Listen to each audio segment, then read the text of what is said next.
Hinamak na manugang. Kabanata 766. Sa sandaling iyon, ngumiti si Jane Lewis. Alam kong malayo kang kamag-anak ng Dixon family. Bagamat pareho ang pakikitungo nila sa iyo ng pamilya Shu sa aking ina noon. Pero wala akong pakialam sa Dixon family o sa Dixon family. I only care about the fact na mamuhay tayo ng maayos.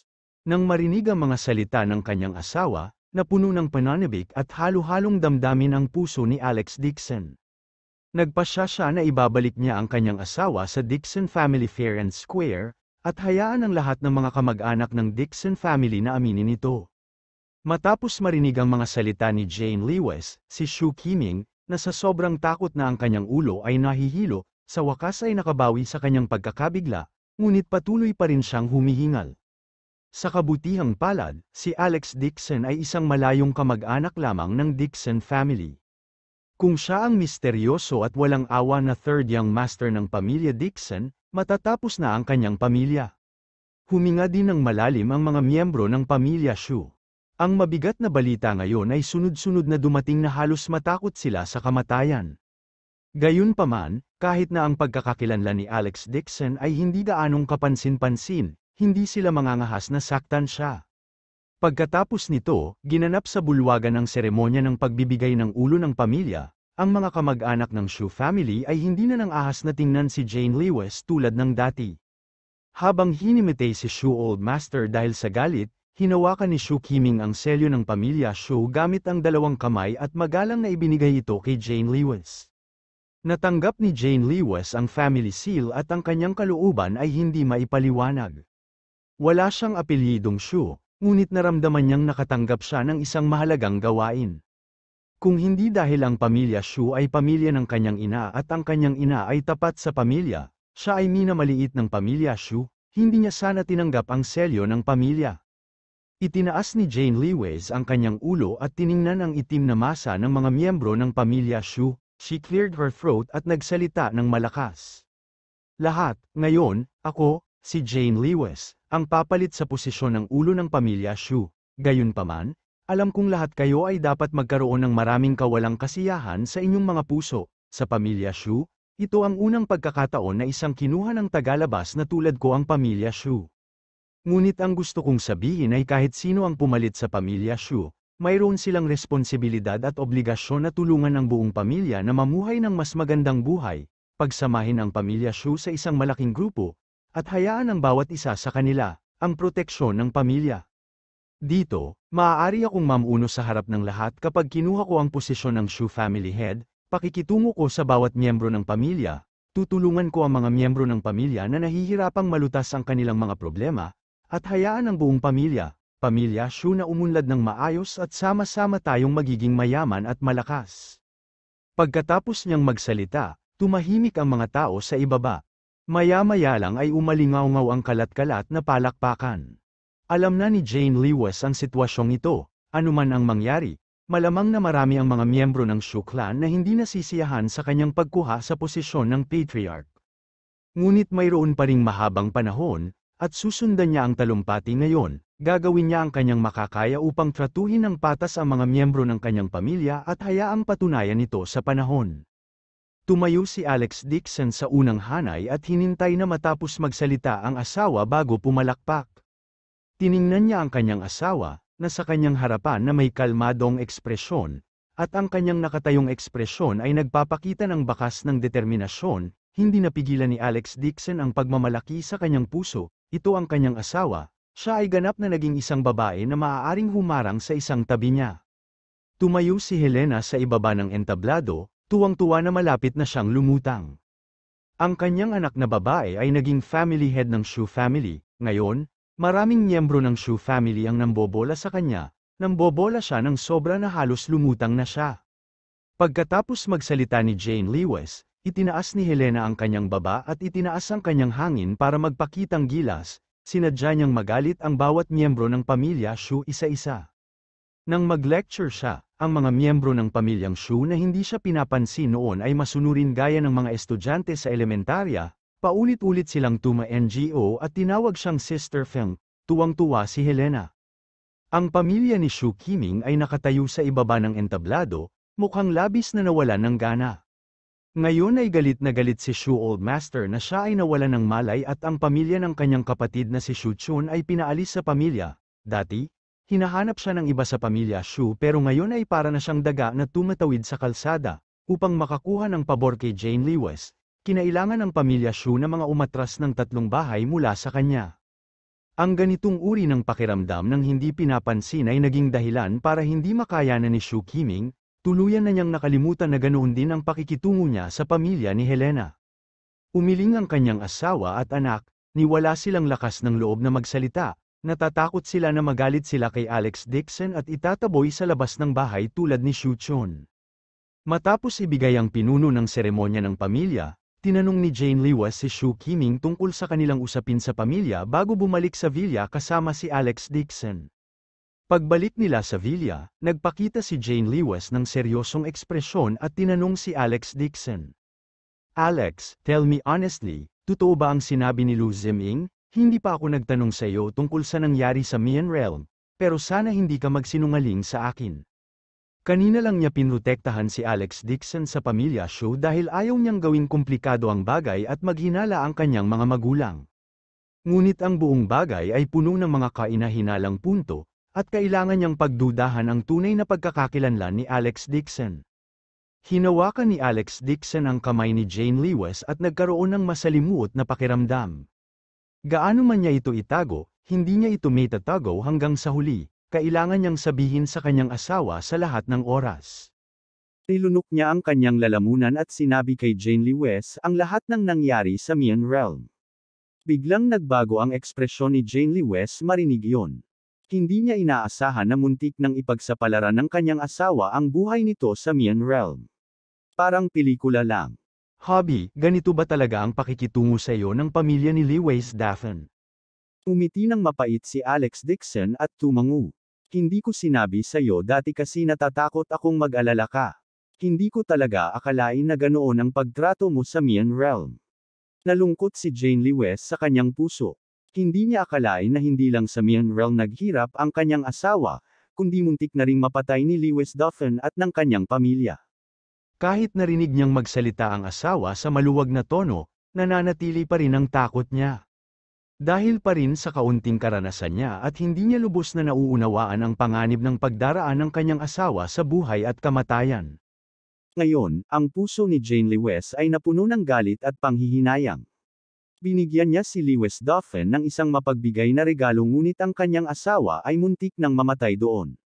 Nanghinayang siya sa paghihinalo lalo na sa asawa. Itinaya ng kanyang asawa ang kanyang buhay sa labas para sa pamilyang ito, kung siya yun, matagal na siyang nag-collapse. Tumingala si Jane Lewis at mariing sinabi, Hobby, kahit anong gawin mo in the future, susuportahan kita, pero sana wag kang magsinungaling sa akin, kung meron man, we will face it together. Okay, emosyonal na tuma-NGO si Alex Dixon sa kanyang ulo at hinawakan ang kanyang asawa sa kanyang mga bisig. At the same time, halo-halong nararamdaman niya. Ngayon, maikli lang niyang ipinaliwanag ang nangyari sa Mian Realm, at nabigla ang kanyang asawa. Ngayong buntis na ang kanyang asawa, hindi siya naglakas loob na sabihin dito ang tunay niyang pagkatao. Kung hindi, ano ang gagawin niya kung magalit ang kanyang asawa at matrigger ang fetus na si Chi? Pagkabalik sa villa, muling sinuri ni Alex Dixon ang pulso ni Jane Lewis, matapos makumpirma na maayos na ang fetus sa tiyan nito ay pinahiga at nagpahinga ang asawa. Niresetahan din niya ito ng 2 dosis ng pampakalma na gamot na maiinom nito at pinapahinga siya sa bahay. Buti na lang at matagal nang nakatira ang kanyang asawa sa villa sa Jinling. Naiset up na niya ang 5 elements formation sa villa.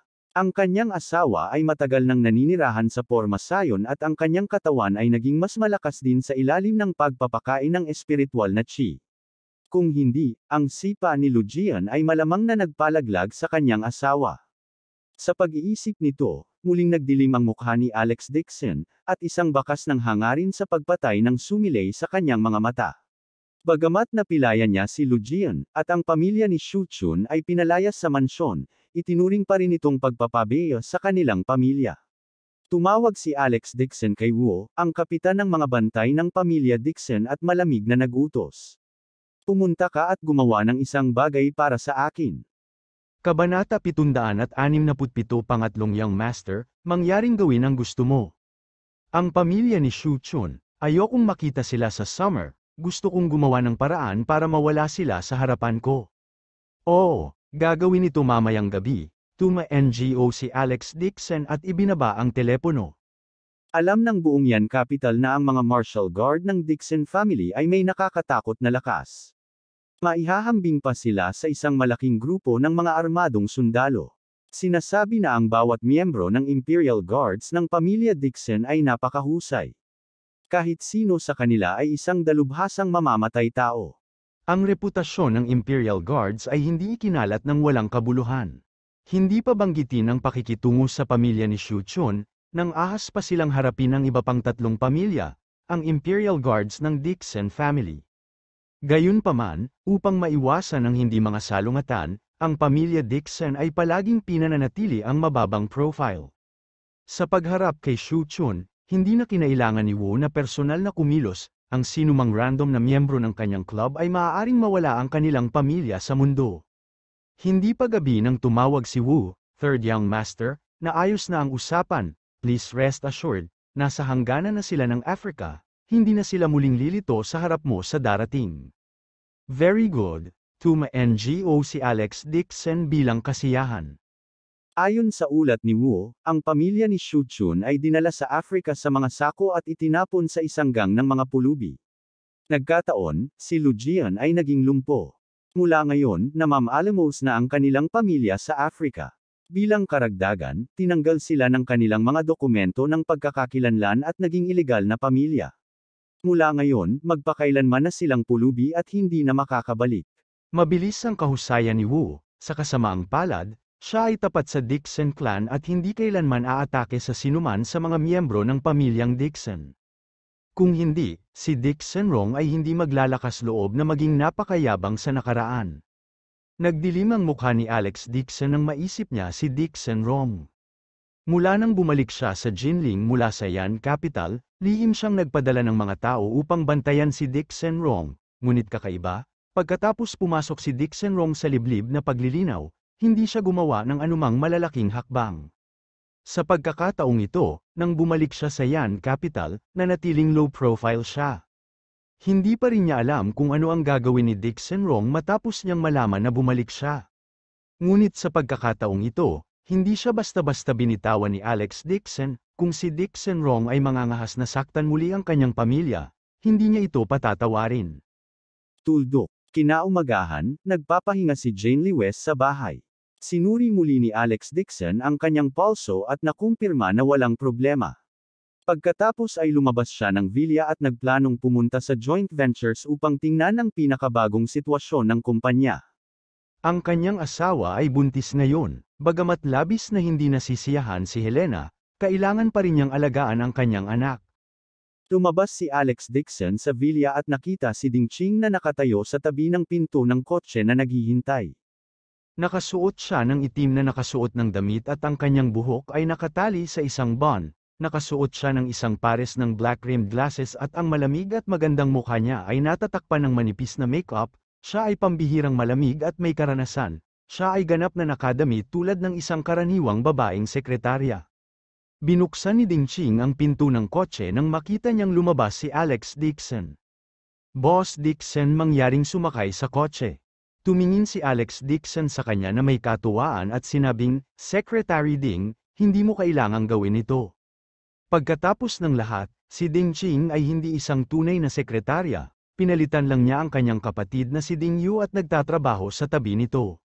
Ginamit ni Ding Ching ang kanyang mga daliri sa jade para suportahan ang kanyang salamin na may itim na rim at sinabing, Boss Dixon, hindi ko gustong maging perfunctory kapag gumagawa ng mga bagay, dahil nangako ako sa iyo na mananatili ako sa tabi mo bilang isang sekretarya, tutuparan ko ang aking tungkulin bilang isang sekretarya at hiling kay Boss Dixon na huwag mag-alala tungkol sa akin.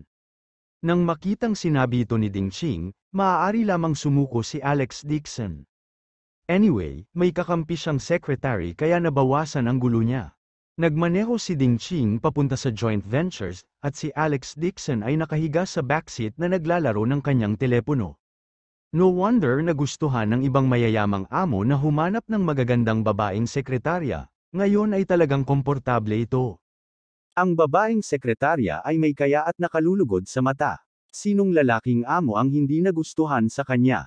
Pagdating nila sa joint ventures, dumiretso si Alex Dixon sa Jiang Shuila para tingnan ang pinakabagong sitwasyon ng negosyo. Tuwang-tuwa si Jiang Shuila, palagi siyang nasa tabi niya at abala sa sarili. Mabilis ding lumapit kay Wang Kai para batiin si Alex Dixon, at magalang na tumabi sa kanya habang nakababa ang mga kamay. Umupo si Alex Dixon sa opisina ng Pangulo at binasa ang ulat ng pananalapi. Ang repairing ointment ng joint ventures ay nakabuo na ng isang network ng pagbebenta, kahit na ang mga order para sa susunod na buwan ay napuno. Mabilis ding tumaas ang presyo ng stock, ang halaga sa pamilihan ay umabot na sa mahigit 1 bilyon. Sinabi ni Jiang Shuili sa gilid, Boss Dixon, ngayong matagumpay na naibenta ang repairing ointment, maaari ba nating isipin ang bagong gamot? Bagong gamot, kumunat ang noo ni Alex Dixon at sinabing, mayroon din akong kaparehong ideya. Ang dahilan kung bakit ako pumunta sa Yan Capital sa pagkakataong ito ay para harapin ang bagay na ito. Sa kasalukuyan, ang joint ventures ay mayroon lamang isang uri ng gamot, ang repairing ointment. Bagamat maganda ang benta, napakasimple pa rin ito. Kung gusto niyang paunlarin muli ang market value ng kumpanya, makakagawa lang siya ng bagong gamot. Maraming gamot na may mahiwagang epekto sa 9 Profound Heaven Scripture, ngunit tumingin-tingin si Alex Dixon sa paligid at wala siyang nakikitang angkop. Ito ay dahil karamihan sa mga race eta na nakatala sa loob ay mga sangkap na panggamot na naglalaman ng masaganang espiritu ng enerhiya, at ang mga sangkap na panggamot na naglalaman ng espiritu ng enerhiya ay bihira na sa Earth.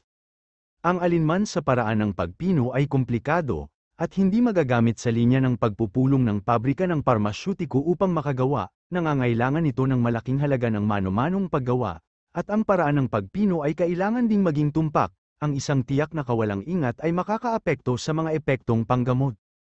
Ang mga gamot na ito ay hindi maaaring gawing mass-produce at hindi magagamit para sa pagbebenta ng gamot. Anong gamot ang binuo? Habang nag-iisip ng malalim si Alex Dixon, biglang nag-vibrate ang phone niya. Nang makita niyang si Chin Lei ang tumatawag, agad niyang kinuha ang telepono. Sa sandaling kumonekta ang tawag, narinig ang nasa sabik na boses ni Chin Lei. Eldest senior brother, the spiritual dues you gave me are simply too awesome. Uminom ako ng isang bote at pakiramdam ko ay agad akong nag-transform sa isang Iron Man, napakagaling. Ang spiritual dew ay kinuha mula sa Spirit Cave nang pumunta si Alex Dixon sa Pharmacist Pavilion sa huling pagkakataon. Dahil walang epekto sa kanya ngayon ang spiritual dew, ibinigay niya ito kay Chin Lei. Tanong ni Alex Dixon, natapos mo na bang uminom ng spiritual dew? Isang bote lang ang nainom ko, at ang natitira ay ibinigay sa isang bahagi ng mga miyembro ng club, pagkatapos nilang inumin ito, para silang maging ganap na naiibang tao, ang lakas nila sa pakikipaglaban ay Dom Obelman lang, pati na rin ng Pharmacist Pavilion, ay nagpadala rin sa unang batch ng Red Fescue wine na tinimplahan kahit na ang mga epektong panggamot ay mas mababa kaysa sa spiritual dews, mayroon din itong mahinang epekto ng isang brick pader. Napadala nila ito ng napakabilis, medyo nagulat din si Alex Dixon, hindi niya inaasahan na ganoon kabilis ang paggawa ng alak ng Pharmacist Pavilion. Gayunpaman, ang mga alchemists sa Pharmacist Pavilion ay nagpino ng gamot sa mahabang panahon, kahit na ang pinakamaraming parmasyutiko ay walang katulad na makajos na doktor pagkatapos nilang pumasok sa mundo, larong bata para sa kanila ang paggawa ng alak. Nakakalungkot lang ang grupong ito ng mga tao ay naninirahan ng hiwalay sa bundok. Itinuon ang lahat ng atensyon sa pagpino ng mga immortal pills at pagpupursige ng mga gamot sa immortalidad. Kahit na gusto ni Alex Dixon na bumaba sila ng bundok, ayaw nila. Sa pag-iisip nito, biglang may naisip si Alex Dixon. Kung ang grupong ito ng mga alchemist ay hindi bumaba ng bundok at hayaan silang magtimpla ng alak o magpino ng gamot, maaari silang ganap na bumuo ng isang bagong landas ng gamot. Ang Pharmacist Pavilion ay may sapat na kakayahan sa enerhiya, at maaari silang magtanim ng mga red fescues kahit saan. Higit pa rito, ito ay kasing dali ng pag-angat ng isang daliri para sa mga alchemist na magtimpla ng gamot na alak. Kahit na ang produksyon ay hindi kasing laki ng assembly line ng pabrika ng parmasyutiko, Ang repairing ointment ay isa na ngayong pangkaraniwang gamot, ang kumpanya ay kulang lamang sa isang high-end at premium na gamot, at maaari itong punan ng Red Fescue na alak. Pagkatapos ng tawag kay Chinlei, agad na nakipag-usap si Alex Dixon kina Jiang Shuila at Wang Kai tungkol sa superior medicinal wine. Regarding sa desisyon niya, natural na pumayag silang dalawa ng walang kondisyon, ngunit may mga pagdududa pa rin si Jiang Shuila. Kumunat ang noo niya at nagtanong, sa kasalukuyan, ang medicinal wine market ay halos puno ng kumpanya ng health wine, at ayon sa sinabi mo, ang isang bote ng 100 mililitro ng Red Fescue medicine wine ay ibinibenta sa halagang 100,000 yuan. Natatakot ako na wala maraming tao na may kapangyarihang bumili. Kabanata 768. Ayos lang. Umiti si Alex Dixon at sinabing, ang paggawa ng gamot na ito ng alak ay hindi maaaring gawing mas produce sa unang lugar. Bukod dito, naka-target ito sa mga high-end na user. Ang pangmatagalang pagkonsumo ay maaaring pahabain ang buhay ng isang tao at maibalik pa ang kanyang kabataan. Naniniwala ako na hanggat may mga customer na may kondisyon sa ekonomiya, tiyak na bibili sila nito. Matapos kumpirmahin ang plano sa pagbebenta, agad na sinimula ni Alex Dixon na ipatupad ito. Ang Jiang family ay isa sa 4 na malalaking pamilya sa Yan Capital. Mayroon silang mga high-end na koneksyon sa buong kabisera. Inilipat ni Alex Dixon ang isang sample ng Red Fescue wine mula sa Pharmacist Pavilion at napakabilis na ipinakilala ito sa matataas na klase sa pamamagitan ng mga koneksyon ng Jiang family. Ang batch ng alak na ito ay ibinigay sa mga customer ng libre. Wala pang ilang araw. Ang paksa ng Red Fescue medicinal wine ay nagsimulang kumalat sa mataas na bilog ng Yan Capital, at maging ang pagtitipon ay tinatalakay ito. Narinig ba ninyo ito? Ang bagong ipinakilalang medicinal wine ng joint ventures ay isang banal na alak lamang.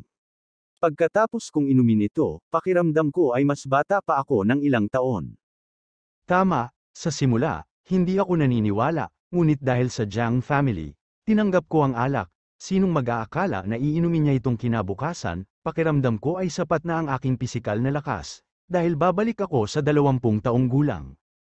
At saka, kilala mo lahat si Boss Wang, di ba? Noong gabing uminom siya ng medicinal wine, nasakop niya ang 3 magkasintahan sa isang gabi.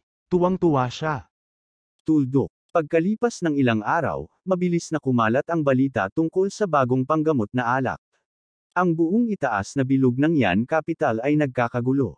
May isang big boss daw na matagal nang na-drain ng alak at sex ang katawan. Pagkatapos uminom ng Red Fescue wine, ng gabing iyon, ininom niya ito kasama ang 7 babae. Tuwang-tuwa siya na nagniningning siya sa tuwa. Agad siyang tumawag at humingi ng malaking halaga para mabili ito. Mayroon ding isang 50 taong gulang na babaeng amo, pagkatapos uminom ng Red Fescue na alak, nakakita siya ng pangalawang bukas at ipinasok ang laman ng kanyang gigolo driver, naubos na niya ang kanyang pisikal na lakas at nawala ng malay, tumawag pa siya sa emergency number na 120. Sa isang iglap, ang buong itaas na bilog ng Yan Capital ay kumalat. Sunod-sunod silang tumawag sa joint ventures para ipahayag na gusto nilang gumastos ng malaking halaga para mabili ito. Maraming kumpanya ng parmasyutiko ang nakarinig din ng balita at gumawa ng kanilang mga hakbang. Nag-aaway sila sa sales order at gustong pumirma sa sales contract. May mga tao rin na itinuring ang Red Fescue wine bilang yang boosting divine wine at lumuhad para bilhin ito. Ang Red Fescue wine na orihinal na may kakayahan lamang na pahabain ang buhay ng isang tao at palakihin ang mga function ng katawan ng isang tao ay talagang ipinasa bilang yang boosting divine pill. Ito ay isang bagay na hindi inaasahan ni Alex Dixon. Gayunpaman, ang mga malalaking boss ng Yan Capital ay hindi nagkukulang sa mga kababaihan. Marami pa nga sa kanila ang may Mo, Xiaoxi, Xiaowo. Bukod dito, ang ilan sa kanila, kabilang ang mayamang second generation, na nahuhumaling matulog at makipaglokohan sa lahat ng uri ng babaeng celebrity at young model, ay nawala ng laman ang katawan. Ang pinakakailangan nila ay ang pinakakailangan nila. Kahit na gumastos sila ng maraming pera, kailangan pa rin nilang bilhin ito. Tungkol naman sa Red Fescue na alak, nangyari ito sa puntong ito, at agad itong naging tanyag sa Yan Capital. Ang tawag sa telepono mula sa sales department ng joint ventures ay hindi tumitigil mula umaga hanggang gabi. Marami pang ang lumang customer mula sa Jiang family ang pumunta sa kumpanya para maghanap ng mga koneksyon para makabili ng medicine wine dahil sa relasyon nila sa Jiang family. Ang Red Fescue Health Medicinal Wine ay hindi pa opisyal na nailunsad, at ang order ng 1,000 bote ay naubos na, kahit na ang bote ng gamot na alak sa black market ay naibenta sa halagang 500,000 yuan, at walang market para dito. Nakahinga ng maluwag si Jiang Shuila dahil sa paputok na eksena ng pagbibenta ng gamot. Hindi niya akalain na magiging patok ang bawat gamot na inilabas ni Alex Dixon. Ngayon ay alam na niya sa wakas kung bakit ang kanyang nakitang kapatid na si Jiang Handong, ama, at lolo ay nagbigay halaga kay Alex Dixon. Dahil sa kanyang karunungan, bawat desisyon na gagawin niya ay magdudulot ng kaguluhan sa Yan Capital, at maaaring makaapekto sa pangkalahatang sitwasyon. Ang pagbibenta ng alak ng gamot ay lumalago at si Jiang Shuili ay abala na ang kanyang mga paa ay hindi umabot sa lupa. Walang choice si Alex Dixon kundi humingi ng tulong sa kanyang sekretarya na si Ding Qing. Inilipat pa niya si Ang Shanming at ang iba pa mula kay Jinling para magkatrabaho. Walang pakialam si Alex Dixon sa mga benta at iniwan ito kay Jiang Shuili. Masaya siyang walang ginagawa at sinamahan ang kanyang asawa na magpalaglag sa villa. Sina Helena at Albert Lewis ay orihinal na may ilang mga pagdududa tungkol sa kanyang usapin, ngunit sa paliwanag ni Jane Lewis, pansamantala nilang inalis ang kanilang mga pagdududa. Kinaumagahan, pumunta si Alex Dixon sa palengke ng gulay para bumili ng gamot na pampalakas ng kanyang asawa, bigla siyang nakatanggap ng tawag mula sa labas ng bansa. Isang kaakit-akit na boses ng babae ang nanggaling sa telepono, bagamat nasa wika ng tag-araw, naririnig pa rin niya ang impit ng isang dayuhan. "Excuse me, si Mr. Dixon ba ito? Ikaw?" Tanong ng lalaki. "Great, Mr. Dixon, hanap na rin kita." Biglang nabalisa ang boses ng babae. "Mr. Dixon, naaalala mo pa ba ako?" "Hindi ko na maalala." Ngumiti ng mapait si Alex Dixon. Wala siyang photographic memory. Paano niya malalaman kung sino ang babaeng ito? "Ako si Ruan Lingshu. Ilang beses na kitang nakilala sa Mian Realm." Natigilan si Alex Dixon, ilang segundo niyang hinanap sa kanyang isipan at sa wakas ay naalala niya kung sino ang babaeng ito. Iyon ay noong siya ay nasa Mian Realm, nang pumasok siya sa White River City upang linisin ang Baklan, isang kaakit-akit at malandi na babae ang humingi sa kanya ng tulong. Ang babaeng ito ay si Ruan Lingshu. Noong panahong yon, si Ruan Lingshu ay anak ng presidente ng Five Yang Association sa Katimugang Rehiyon. Ang kanyang ama ay pinatay ni Washali, at ang posisyon ng pangulo ay inalis sa kanya. Wala siyang choice kundi manatili sa tabi ni Washali. Nang maglaon, nang sirain ni Alex Dixon ang Baklan, winasak din niya ang balsari sa daan. Binigyan pa niya ito ng ilang mga paglilinis na damo, na mas mataas sa kanyang nakababatang kapatid na bumalik sa kanyang kadaliang kumilos. Pagkatapos noon, gusto siyang gantihan ni Ruan Lingshu bilang pasasalamat, ngunit masyado siyang abala sa pagbabalik sa bansa at umalis kaagad. Hindi niya inaasahan na mahahanap talaga ni Ruan Lingshu ang numero ng kanyang Yan Capital at tatawagan siya. Nagpasalamat si Ruan Lingshu. "Mr. Dixon, ang iyong dakilang kabaitan ay isang bagay na hindi ko malilimutan sa aking buhay. Itinuturing ka rin ng aking nakababatang kapatid bilang kanyang benefactor, ikaw. It's convenient for me." Maliit na bagay lang, hindi na kailangang seryosohin pa. Nakangiting tanong ni Alex Dixon, "Kumusta ang sitwasyon sa side mo?" "Ang aking kapatid ay naging presidente ng Wuyang. Sa wakas ay makakabalik na ako sa dati kong buhay." Umiti si Ruan Lingshu at sinabi, "Kapag nagkaroon ako ng pagkakataong pumunta sa Yan Capital, personal kong babayaran ka. Gusto ko. Pagdating ng oras, maaari kang pumunta at ipaghain ako ng pagkain." Nagmamadaling sumabad si Alex Dixon, baka banggitin muli ni Ruan Lingshu ang paggamit ng pagbabayad. Ayon sa kaugalian ng pamilya ni Ruan Lingshu, noong panahong iyon, binalak niyang ibigay ang sarili sa kanya at manganak ng isang bata upang palitan siya. Napangiwi ang anit ni Alex Dixon, at diretso siyang sumakay ng eroplano pabalik sa teritoryo ng Tag-Araw. Naririnig din ni Ruan Lingshu ang tono ng kaba ni Alex Dixon at agad nang umiti ng kaakit-akit. "Mr. Dixon, natatakot ka ba na may gawin ako sayo?" "Siyempre hindi," mabilis na tanggi ni Alex Dixon. "Huwag kang mag-alala, hindi kita pipilitin." Tumawa si Ruan Lingshu at sinabing, kasalukuyan kong pinag-aaralan ang kultura ng iyong tag-araw, hindi kita gagantihan tulad ng ginawa ko noong nakaraan. Mabuti naman, nakahinga ng maluwag si Alex Dixon. Ang pamilya Ruan ay maaaring magkaroon ng maraming asawa, ngunit paano siya? Kung hahabulin siya ni Ruan Lingshu kay Yanxia at sabihin gusto niyang ipanganak ang kanyang anak, wala siyang pakialam sa kanyang reputasyon. Kapag nalaman ito ng asawa niya, magkakagulo ang pamilya niya at agad niya itong hinihiwa. Sinabi ni Ruan Lingshu, gayunpaman, kung magbago ang isip ni Mr. Dixon, magagawa ko ito anumang oras. Kalimutan mo na, mabilis na umiling si Alex Dixon. Umalingaw-ngaw ang tawa ni Ruan Lingshu mula sa kabilang dulo ng telepono, parang sinasadya niya itong tinutokso. Binago ni Ruan Lingshu ang paksa at sinabing, Mr. Dixon, nabalitaan ko na ang bagong ipinakilalang Red Fescue wine ng iyong kumpanya ay sikat na sikat sa Yan Capital. Kung interesado si Mr. Dixon, maaari kong ibenta ang iyong health wine sa Mian Realm sa ngalan mo. Ako kunin lamang ang 10% ng kita bilang gastos sa pagbibenta, ang natitirang 70% ng kita ay sa iyo. Kabanata 769. Medyo nagulat si Alex Dixon, hindi niya akalain na ang reputasyon ng medicinal wine ay laganap sa Mian Realm. Gayunpaman, ang tubo na inilabas ni Ruan Lingshu ay masyadong malaki, kinuha lang niya ang 10% ng kita, halata namang sa kanya ang lahat ng tubo. Sa kasalukuyang kapangyarihan ng pamilya Ruan sa Mian Realm, maaari silang itinuring na boss ng Southern Region. Ang pagbibenta ng panggamot na alak ay hindi isang problema sa lahat. Malinaw na nais nilang pasalamatan siya. Ni Alex Dixon, ngayong inagaw na ang mga order para sa medicinal wine, kahit na gusto kong pumirma ng kontrata sa iyo, natatakot akong maghintay hanggang sa lumabas ang susunod na batch ng medicinal wine. Sige, hihintayin kita anumang oras, hanggat kailangan mo ito, maaari kang tumawag. Pagkatapos magsalita ni Ruan Lingshu, iniba niya ang paksa at seryosong sinabi, kamakailan lang, may narinig ako at gusto ko, para ipaalala sa'yo. Ano ito? Sa tingin ko, alam ni Mr. Dixon na ang Ruan family natin ay pangunahing nasa negosyo ng armas.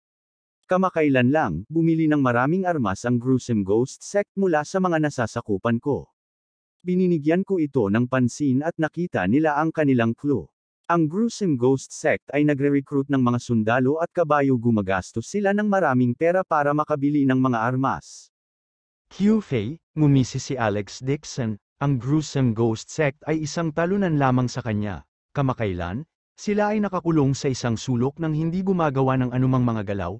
Naisip niya na si Q-Fei ay naging isang matapat na tao, ngunit hindi niya inaasahan na si Q-Fei ay sabik na maghiganti sa kanya. Nag-aalalang sinabi ni Ruan Lingshu, nag-utos na bawal tayong magbenta ng mga armas sa sinumang mula sa gruesome ghost sect, ngunit maaari pa rin silang bumili ng mga armas mula sa ibang mga lugar. Nais kong ipaalala sa iyo na dapat kang mag-ingat sa panahong ito ng oras. Don't worry, hindi niya ako mahahawakan, nakangiting sabi ni Alex Dixon. Sa kasalukuyan, ang kanyang cultivation base ay nasa Golden Core Realm. Ang mga ordinaryong sandata ay hindi makakasakit sa kanya. Hindi sapat ang katapangan ni Q-Fei para gumamit ng anumang mabibigat na armas sa Yan Capital. Kung hindi, hahabulin siya ng mga nakatataas at ang buong gruesome ghost sect ay masisira sa loob ng ilang minuto.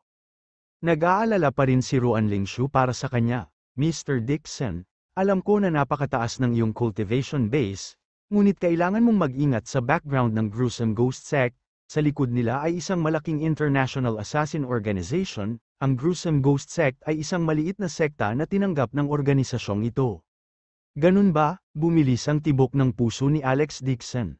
Sa huling pagkakataon kay Jinling, may isang mamamatay tao na humahabol kay wife Jane Lewis. Lumabas si Ding Yu upang puksain ang pumatay, ngunit hindi alam ang kanyang kinaroroonan. Sa cultivation ni Ding Yu, si Q-Fei lang ay hindi sapat para itago niya agad ang sarili. Higit pa rito, nagpapadala siya ng mga tao para imbestigahan ang mga mamamatay tao na ito. Ngunit alam lang nila na nagmula sila sa gruesome ghost sect, walang ibang impormasyon. Natatakot siya na may kaugnayan din ito sa assassination organization na ito. Tanong niya, alam mo ba ang tungkol sa organisasyong ito?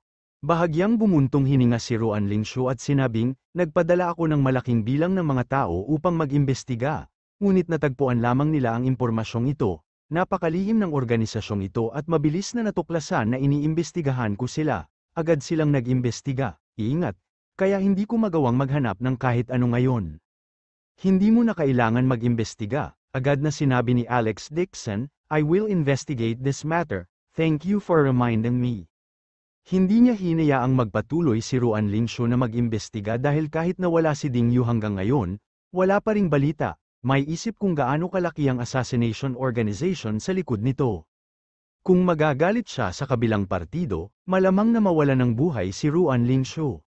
Nang malapit nang matapos si Alex Dixon sa pagtawag, biglang ngumiti si Ruan Lingshu at sinabing, Mr. Dixon, may isa pa akong gustong itanong sa iyo. Ano ito? Mayroon akong isang pinsan na nagngangalang Ruan Lingshu, ang kanyang ina ay mula sa Yanxia. Siya ay kasalukuyang nag-aaral sa Film Academy ng Yan Capital University, siya ay nagtapos at nagsimulang magtrabaho. Sinabi niya na siya ay nakatagpo ng kanilang mga problema noong mga nakaraang araw noong siya ay kinukunan ang mga anunsyo. Hindi ako pamilyar sa sitwasyon sa Yan Capital. Ang bagay na ito ay madali, casual na sinabi ni Alex Dixon, oo naman. Bigla siyang natigilan, hindi niya namamalayan na tumingin sa malaking billboard na nakasabit sa tapat ng gusali. Ang billboard ay isang diamond ring commercial para sa isang kumpanya ng alahas. Sa screen ay isang babaeng celebrity na nakasuot ng puting wedding dress, nakasuot siya ng diamond ring at nakangiti. Puro at inosente ang itsura ng female celebrity na ito, may pares ng dimple sa mukha, at kapag ngumiti siya, lalo siyang naging sweet. Ilang beses pa siyang sinulyapan ni Alex Dixon sa TV, gumanap pa nga siya bilang isang inosenteng babaeng side character sa isang sikat na sinaunang serye sa TV. At mula roon, naging tanyag siya, tinawag pa siyang Big Sister Fairy. Hindi niya inaasahan na ang munting celebrity na ito na may ilang kasabihan ay magkakaroon talaga ng magkahalong dugong pagkakakilanlan, higit pa rito, siya ay pinsan ni Ruan Lingshu. Napatingin si Alex Dixon sa matamis na female celebrity sa billboard at pasimpleng napatulala. Napakaliit talaga ng mundo, sinabi ni Ruan Lingshu, Mr. Dixon, naibigay ko na ang numero ng iyong telepono sa aking pinsan, pupunta siya sa set ng pelikula bukas, mahihirapan akong alagaan siya nitong ilang araw. Mapait na ngumiti si Alex Dixon at sinabing, sikat na ang pinsan mo kay Yan Xia, hindi ko na kailangan pang alagaan siya. Malungkot na sinabi ni Ruan Lingshu, siya ay pinsan ko. Siya ay nagtatrabaho sa malayo sa bahay at ang kanyang mga magulang ay wala sa kanyang tabi. Ang aking pinsan ay nag-aalala din. Ipauwi ko ito sa iyo. Sa sandaling ang babae ay kumilos ng mapang-akit, si Alex Dixon ay nasa dulo ng kanyang katalinuhan, masasabi lang niya, kung mag-shoot ka lang ng mga advertisement sa loob ng ilang araw, ayos lang. Pagkatapos ay magpapasalamat ako sa iyo sa ngalan niya. Tumawa si Ruan Lingshu at sinabing, Mr. Dixon, miyembro din ng aming pamilyang Ruan ang aking pinsan, at wala siyang ganoong hindi mabata na karanasan tulad ng sa akin, kahit magka-boyfriend, kaya huwag kang mag-alinlangan kung sa tingin mo ay bagay din siya sa akin ibinalik ang kabaitan kung hindi, hindi tayo makakapagpapahinga sa natitirang bahagi ng ating buhay. Kumunat ang noo ni Alex Dixon, bakit parang kakaiba ang mga salita ni Ruan Lingshu? Hinihiling ba talaga sa kanya ni Ruan Lingshu na alagaan ang kanyang pinsan, o may ibang iniisip siya? Tulad ng gustong itanong ni Alex Dixon, binaba na niya ang tawag. Hindi rin nakaimik si Alex Dixon. Tinanggap niya ang tradisyon ng pamilya Ruan na binabayaran ang kanilang utang na pasasalamat. Si Ruan Lingshu ay miyembro din ng Ruan family. Siya ay pinag-aral ng pamilya mula noong siya ay bata pa, at marahil ay may parehong konsepto ng kanyang pinsan. Gayunpaman, inangat ni Alex Dixon ang ulo at tumingin sa malaking billboard. Ang magandang babae sa ibabaw nito ay ngumiti ng mapang-akit at mapang-akit na tumingin sa kanya. Sa anumang kaso, si Ruan Lingshu ay nag-aral din sa isang universidad sa Yanxia at ngayon ay isang celebrity na may partikular na antas ng katanyagan, hindi siya dapat matulad sa pinsan niyang nahuhuli. Dahil pumayag na sa pagpasok ni Ruan Lingshu, hindi na maaaring tumanggi si Alex Dixon. Kaya lang niyang pagtakpan ang paninisi na ginawa niya sa sarili. Kinaumagahan, nakatanggap nga si Alex Dixon ng tawag mula kay Ruan Lingshu. Ang boses ni Ruan Lingshu sa telepono ay halos pareho sa telebisyon, ito ay banayad at matamis na sa puntong makapagpiga ng tubig. Mr. Dixon, sorry to bother you. Hello, I'm Ruan Ling's host cousin. Cousin asked you to take care of me. I'm really sorry to trouble you. Walang kapantay ang boses ng babae sa telepono, nagmamadaling sabi ni Alex Dixon, ayos lang, magkakilala rin kami ng pinsan mo, huwag kang masyadong magalang. Actually, ganito, dati, may isang amo na patuloy na nang-aasar sa akin, kahit na tumanggi ako, tumatawag pa rin siya sa akin, kamakailan lang, noong nagsu-film ako ng mga advertisement, araw-araw siyang pumupunta sa akin, at ngayon ako ay nag-attend ng party kapag nalaman ng boss na taang sitwasyon, gusto rin niyang sumama. Oo naman, nakahinga ng maluwag si Alex Dixon, kung para lang matanggap si Ruan Lingzo at pigilan siya na harass ng boss, magiging madali ang bagay na ito. Nang marinig siyang sumang-ayon, masayang sinabi ni Ruan Lingzo, kung gayon, salamat, Mr. Dixon, ang oras ng pagtitipon ay 6:00 ngayong gabi, hihintayin kita sa pasukan ng Heavenly River Restaurant. Kabanata 770. Okay, gumaan ang pakiramdam ni Alex Dixon pagkatapos sabihin yon. Natatakot pa rin siya na may banggitin si Ruan Lingzu tulad ng pagbayad sa utang ko ng pasasalamat, ngunit sa huli, masyado siyang nag-isip. Hindi rin niya alam kung sino ang ninuno ng pamilya Ruan, paano siya nakapagtakda ng kakaibang alituntunin ng pamilya. Tuldok. Kinagabihan, maagang dumating si Alex Dixon sa pasukan ng Heavenly River Hotel. Pagdating pa lang niya sa entrance ng hotel, nakakita siya ng kislap ng liwanag. Napuno ng lahat ng uri ng luxury cars ang parking lot. Sa magkabilang ng red carpet ay may mga gilid na gwapong lalaki at magagandang babae. Ang mga celebrity at big shots na napapanood lang sa telebisyon ay nagtipon-tipon sa entrance ng hotel.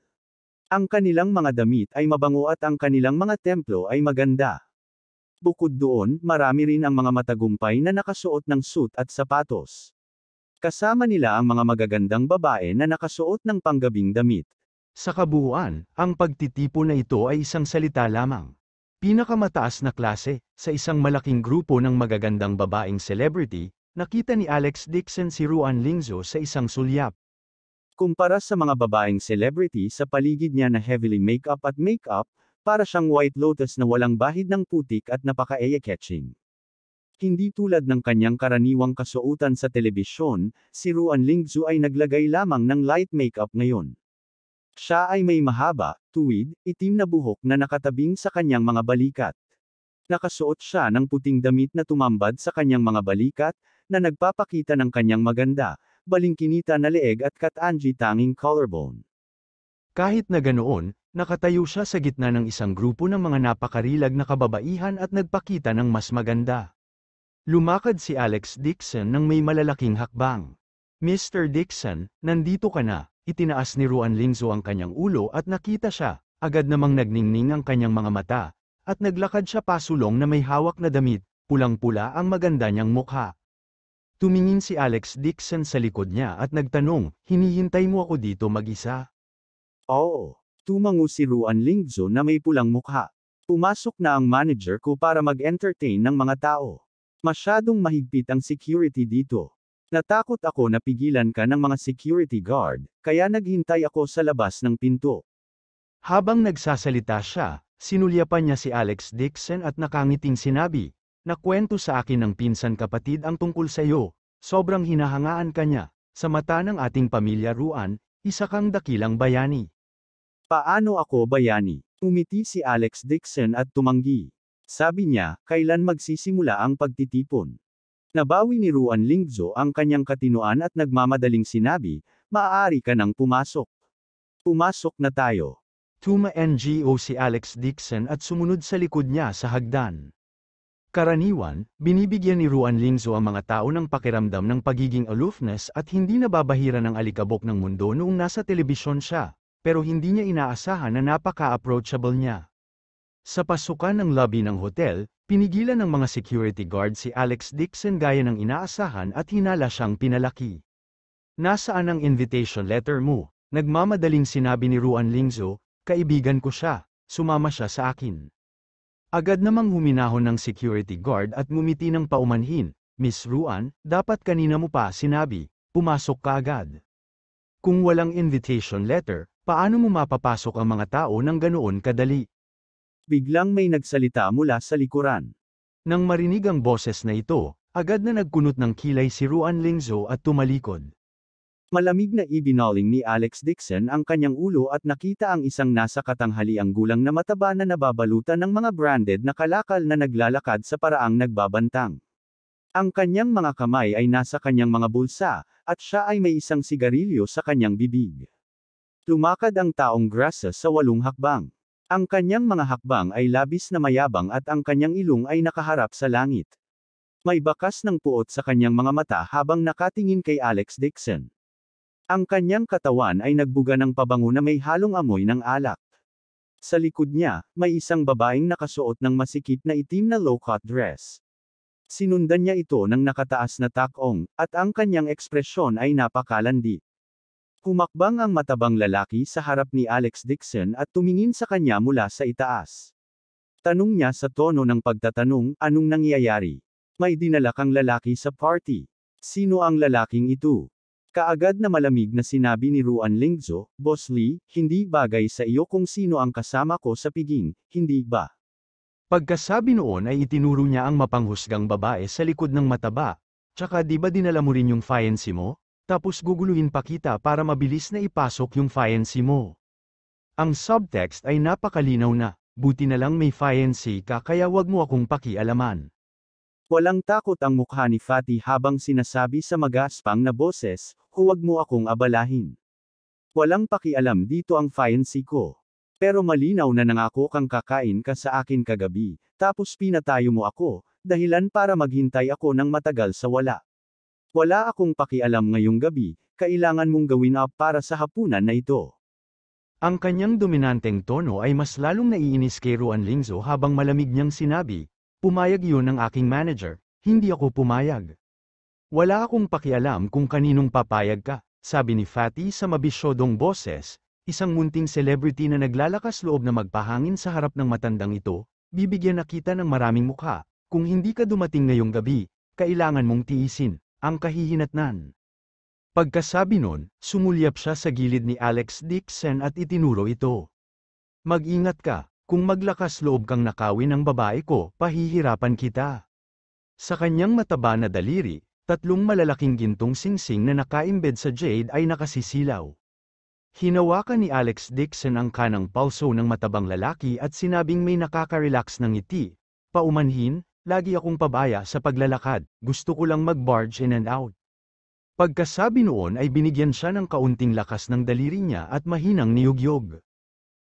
Agad na nagpakawala si Fatty nang nakakadugo na sigaw ng tumagilid pa kanan ang kanyang katawan, UF * King bitiwan mo ako. Binitawan ni Alex Dixon, bang? Bumagsak sa lupa ang bilog na katawan ng matabang lalaki na may malakas na tunog. Napatakip ng bibig ang makulat na babae sa tabi niya sa gulat. Nagulat din ang mga bisita sa pinto at nagmamadaling tumayo para manood.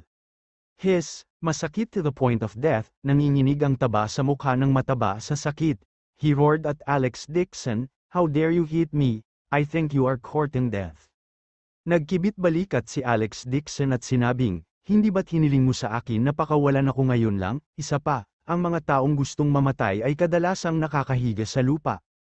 Young Master Lee. Sa sobrang takot ng 2 security guard ay mabilis silang tumakbo pasulong, gustong tulungan ang mataba na makatayo. Gayunpaman, ang bigat ng mataba ay hindi bababa sa 300 kilo. Ginamit ng 2 security guard ang lahat ng kanilang lakas at sa wakas ay natulungan siyang makatayo. Inilabas ng mataba ang kanyang mga ngipin sa sakit habang itinuturo si Alex Dixon, naglalabas ng laway. Habulin mo siya, what the hell, dumating din sa party ang isang mabahong talunan. Hindi man lang sinisilip kung anong klaseng okasyon ito, itanong mo sa kanya na scram. Agad na inilagay sa mahirap na posisyon ang security guard. Nauutol niyang sabi, Young Master Lee, kaibigan siya ng celebrity na si Miss Ruan. Anong celebrity? In the end, may kasama pa siyang natutulog na lalaki, galing pa rin ako sa Lee family. Overbearing expression si Fatty habang sumisigaw at naputol, sabihin mo sa kanya na scram, or else I won't invest a centimo sa iyong hotel. Galit na galit si Ruan Lingzo kaya namula ang kanyang magandang mukha, Lineng, huwag kang magsalita ng kalokohan, ikaw ang nangaasar sa akin, kahit kailan hindi kita pinapansin. Matapos marinig ang kanyang mga salita, muling sinulyapan ni Alex Dixon ang mataba, kaya't ang matabang baboy na ito na matagal nang nanliligalig kay Ruan Linzu. Ang mataba na ito ay matagal nang nagpapakasawa sa kanyang pagnanasa at matagal nang nawala ng laman sa kanyang katawan. Ngayon, dumating talaga siya para asarin ang ibang babae sa harap ng nobya niya. It was really unorthodox. Gayunpaman, sa pagtingin sa tinaguriang fiancé sa tabi niya, nakita niya talaga ang kanyang nobyo na nakikipag-flirt sa isang babae, walang pakialam ang ekspresyon niya, at ngumiti pa siya. Hindi sila isang pamilya, at hindi sila kabilang sa isang pamilya, pareho silang dalawa, hehe, hindi nagpapigil si Fatty at nangungut siya ng malakas. Sa tingin mo ba ay big deal ka? Huwag kang magkunwari sa harap ko. Ang isang third-rate na celebrity na tulad mo ay matagal nang natutulog ng mga direktor at mga namumuhunan, mang-agaw ng mga sumusunod, nakikipaglaban ka para makapasok sa kama ng isang lalaki. Abangan ang susunod na kabanata.